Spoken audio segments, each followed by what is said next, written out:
Why can you go to a dinner party in Los Angeles with like 10 people and half of them have trans kids? Right. And that would never happen in Indiana. Now, maybe some people in Indiana are afraid to come out. That could be true, too. I'm sure it is, to some degree. But it's just ridiculous that it's a regional issue to this degree.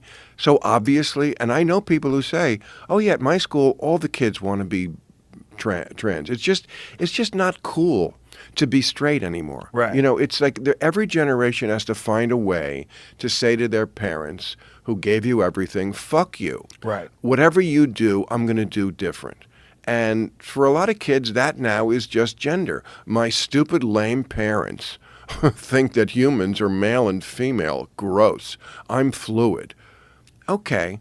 But like you say, you know, when you get a little older and you've mutilated your body, maybe that'll be a decision you're happy with, and maybe it won't, but there's no going back. No going back. No going back. Yeah, it's terrifying. It's just terrifying that it's also something that people are making money of. All right, guys, so we got to talk about a classical liberal conversation between Joe Rogan and Bill Maher, because that is what they're having a conversation about. They're having a conversation about how it kind of sucks to be a classical liberal, because that means that you have to get on board with the woke train, or the woke train is going to leave you in the dust and accuse you of being a conservative, right? A Republican, right? They're also going to call you racist as well, too, okay? Which is something that Bill Maher and Joe Rogan have both experienced, being criticized from the woke left because they're not 100% on board with the woke train. And I want to add a little bit to this conversation they're having about being a classical liberal and how they feel like they've been left behind because the woke is out of control, right? They've gone super duper far left. I want to talk about it because, again, I think this is a very interesting conversation that Joe Rogan and Bill Maher are having. So without further ado, roll the clip. Read about because you don't toe the line. They should be. Exactly. You're like a 90s liberal. You're like liberals back when they were more reasonable before they became leftists. And now every liberal kind of has to be a leftist. It's not if you want to be on the team, you got to subscribe to the most fringe ideas that the team is promoting. And I get in trouble with that too. It's such a, I mean, there's so many, like Joe List has talked about that recently, the comic Joe List, very funny guy. And he was talking about he's like, I'm a 90s liberal. He goes, what? I didn't change. It's like everybody else kind of changed. It just got real weird, like what you're allowed to disagree with and not to disagree with. And, you know, it's strange. I'm always trying to make the case that liberal is a different animal than woke. Yeah. Because it is. And you can be woke with all the nonsense that now implies, but don't say that somehow it's an extension of liberalism. Right. Because it's most often actually an undoing of liberalism. So you can have your points of view and your positions on these things, but don't try to piggyback on what I've always believed. I have always believed, as liberals do, for example, in a colorblind society, that the goal is to not see race at all anywhere for any reason. Yes. That's what liberals always believed all the way through. Obama, going back, Kennedy, everybody, Martin Luther King. That's not what the woke believe. They believe race is first and foremost the thing you should always see everywhere, which I find interesting because that used to be the position of the Ku Klux Klan, that we see race first and foremost everywhere. Yeah. So, again, you can have that position, but don't say that's a liberal position. You're doing something very different. Yeah, no, I agree with Bill Maher and what he's saying, and Joe Rogan as well, too. I'm just wondering, does Bill Maher understand that the modern day Democrat Party is woke, right? Like, they're not liberal anymore. Okay, look at Joe Biden. Joe Biden is not even a liberal. He's woke, at least in terms of his policy, in terms of the policy that he puts on paper. He's woke. He's woke. Now, himself, you know, Joe Biden might still be a liberal. He might still be a conservative Democrat in his own personal, you know, feelings or whatever. But in regards to how he's running his presidency, okay, I mean, it's clear that his handlers are woke, right? I'm not sure Bill Maher realizes that his party is woke, that he's probably closer politically on the modern political spectrum to conservatives than he is with the Democrat Party, right? The woke left, because again, the woke left has went off a cliff. But one of the reasons why the woke left has went off a cliff is because classical liberals like Bill Maher have allowed the woke left to go off the cliff. Because conversations like this are evidence and proof that people in this country that still have some amount of sanity, okay, and Bill Maher does, he really is just the most insane when it comes to Trump. Outside of Trump, you know, he's a somewhat reasonable guy, okay? He just goes crazy when it comes to Trump. He gets full-blown Trump derangement syndrome. But conversations like this between Joe Rogan and Bill Maher, who are classical liberals in my opinion, it tells you that most people in this country, conservatives plus classical liberals, definitely agree that the woke revolutionaries have gone too far.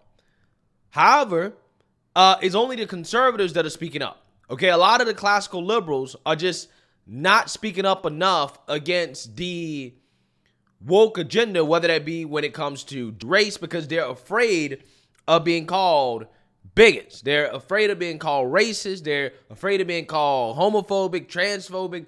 They're afraid of being called some type of bigot. And that's why you really don't see classical liberals standing up as much to the woke as you see conservatives standing up against the woke, right? They rather just sit it out and just allow the woke to essentially take over their party, because that's what's happened, right? The Democrat Party has been taken over by woke revolutionaries. They rather allow the wokes to take over the party rather than to stand up to the woke revolutionaries and to, at the very least, find common ground with conservatives in regards to preserving sanity in this country on just basic issues like, I don't know, what is a woman, right? And the fact that we should not discriminate against white people, okay? Discriminating against whites is not progress, okay? That's actually regressivism disguised as progressivism. That's actually what it is, which is what Bill Maher was alluding to when he talks about how the woke sound when they talk about race. They sound like the Klux Klan, right? Everything with the wokes is about race. And I wonder if the mainstream liberal media is going to melt down about this the same way they melted down about Vivek Ramaswamy saying that Ayanna Pressley and the woke race hustlers of the left, like Ibram X. Kendi, they sound like the Ku Klux Klan. I wonder if they're going to melt down about this, what Bill Maher is saying, because he's basically saying the same thing, which, again, confirms my theory about why everybody that went after Vivek Ramaswamy in the liberal media for saying that, why they never actually engaged in the real conversation, which is why in the world is it acceptable in 2023 for these people to openly push racism? Why is it okay in 2023 for the left to openly push hate and bigotry? Well, again, the reason why is because so-called classical liberals have allowed it. They've allowed it. They don't allow it when it comes from the right. Okay, they'll stand up with the woke when they see some sort of racism or what they deem to be racism coming from the right.